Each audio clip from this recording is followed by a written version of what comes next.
Okay, I'm doing a video here on the new kitchen faucet. That's the hot water tank is full. This is the pump. It shuts off. That means it's all pressurized with no air in the system and there's no leaks. Put this new faucet. Here's the fittings here. There's the one, no leaking. There's the other one, no leaking. I had to fabricate that hose right there to fit this little black hose here, which is a 1/4 inch. No leak there, that's all ready to go. And the valve for the toilet I had to replace. The toilet got a new ring at the bottom, a new rubber ring. There's no leaks here. There's no leaks at all. It's got water in the toilet.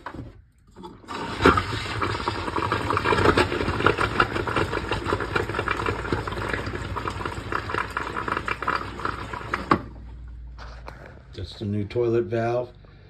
Thereford Aquamagic 3.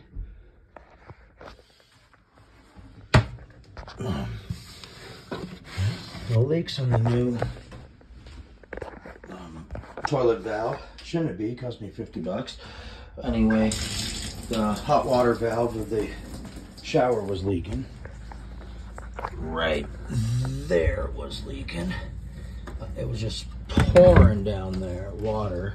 This thing was covering it, and water just, when they were using it, pouring down underneath the bed. I had to cut that hose there and reflare it and get it back up there, because you could see no leaks. We do have a shower here.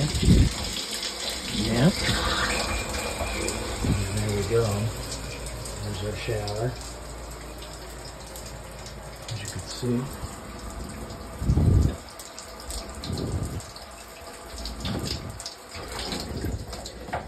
Turn these valves off. Got the hot off, got the cold off. Like I said, the hot water heater is full. I could technically fire it up and... Oh, the pump already shut off. Pretty quick. There's that much water there. So we got the toilet, we got the shower. We got the new faucet, kitchen faucet. And this was a new faucet too. I replaced it a long time ago. And this one still works just like a champ. Of course, I checked it here. No leaks underneath it. All is good. Alright. So I guess we got a toilet, we got a shower. The water system is functionable. No leaks. No leaks in the draining system or anything.